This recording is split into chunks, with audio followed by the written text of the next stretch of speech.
I'm like a perfectionist in a lot of ways. So yes, we measure the business saying, I believe the customers are getting as good a services as they can get. I don't believe there's anybody better in the business. And that isn't because of me, it's because of the people who do it.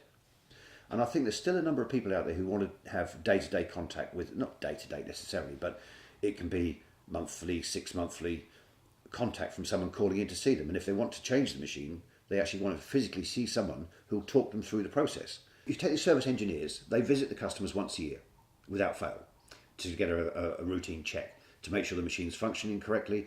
They will do preventative maintenance checks on it, things like, change little parts. The customer wouldn't be aware of it, but we'll do it so that they don't get a breakdown. And that helps.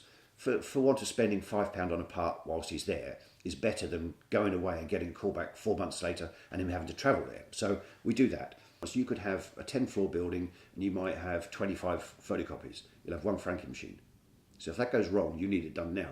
If you've got 20 photocopies, one goes wrong, it's not a big problem.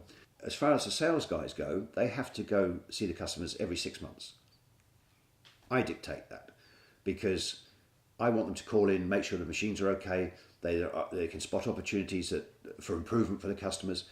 I have had problems on a couple of occasions in the past where I've had complaints from customers where we've not been proactive enough in upgrading them. They've complained.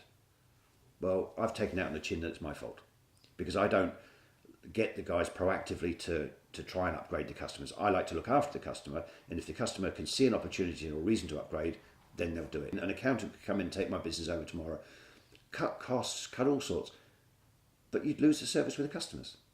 Do you know what I mean? It's worth spending a bit more money just to make it better.